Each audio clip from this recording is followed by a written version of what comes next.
this journalist, the editor-in-chief of The Atlantic magazine, suddenly found himself added into this group text messaging on an application that is called Signal, which is known for encrypted messaging, but of course it is not one of those used by the US government for the very sensitive communications like this one.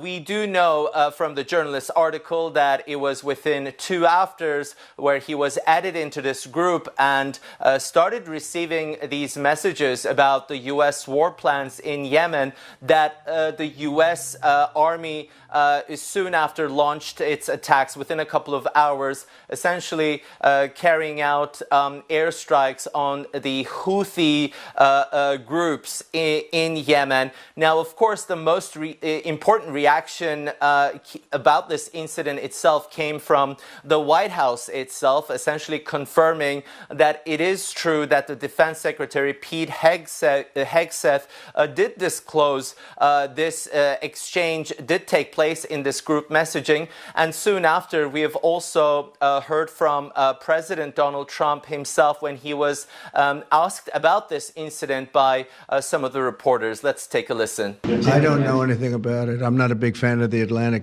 To me, it's a magazine that's going out of business. I think it's not much of a magazine, but I know nothing about it. Now, what we've gathered from that group, the messaging that happened within that group chat, is that a number of the members in the group text were essentially talking about how Europe could be asked to compensate for these strikes. Waltz, one of the people in the group, was essentially saying that he was already working with other government departments to determine how to compile the cost, the total cost of having carried out these strikes in a way to essentially levy them on Europe. Just as important, another message coming from Hegseth. Again, we're talking about the former Fox News television anchor who is now the head of he's now the Secretary of Defense. He goes ahead in one message essentially sharing the Vice President's quote-unquote